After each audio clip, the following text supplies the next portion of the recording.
அனைவருக்கும் வணக்கம்.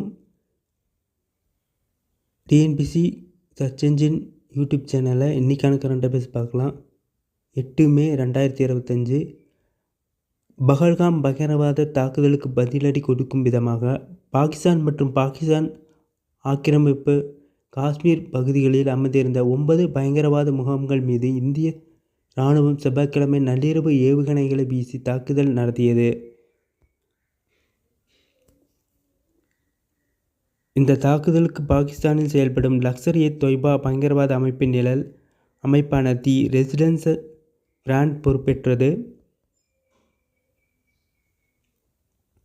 ஆபரேஷன் சிந்தூர் நடத்தப்பட்ட பகுதி இந்திய தாக்குதல் நடத்திய பகுதிகள் முசாபராபாத், கோட்லி, குல்பூர், பர்னாலா, சியால்கோட், டெஹ்ராகலன், முர்த்திகே ஆகிய பகுதிகளில் இந்தியா தாக்குதல் நடத்தியது.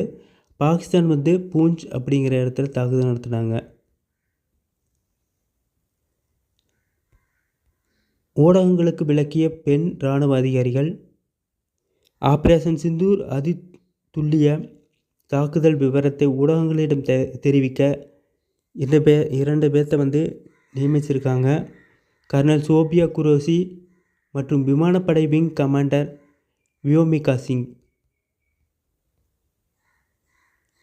ஆபரேஷன் சிந்தூர் தாக்கப்பட்ட பகுதிகள் காட்டப்பட்டிருக்கு.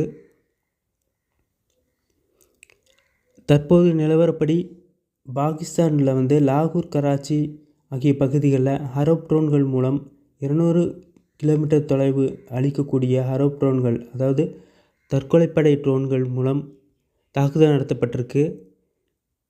இதை பற்றிய விவரங்கள் இன்னும் அறிவிக்கப்படவில்லை.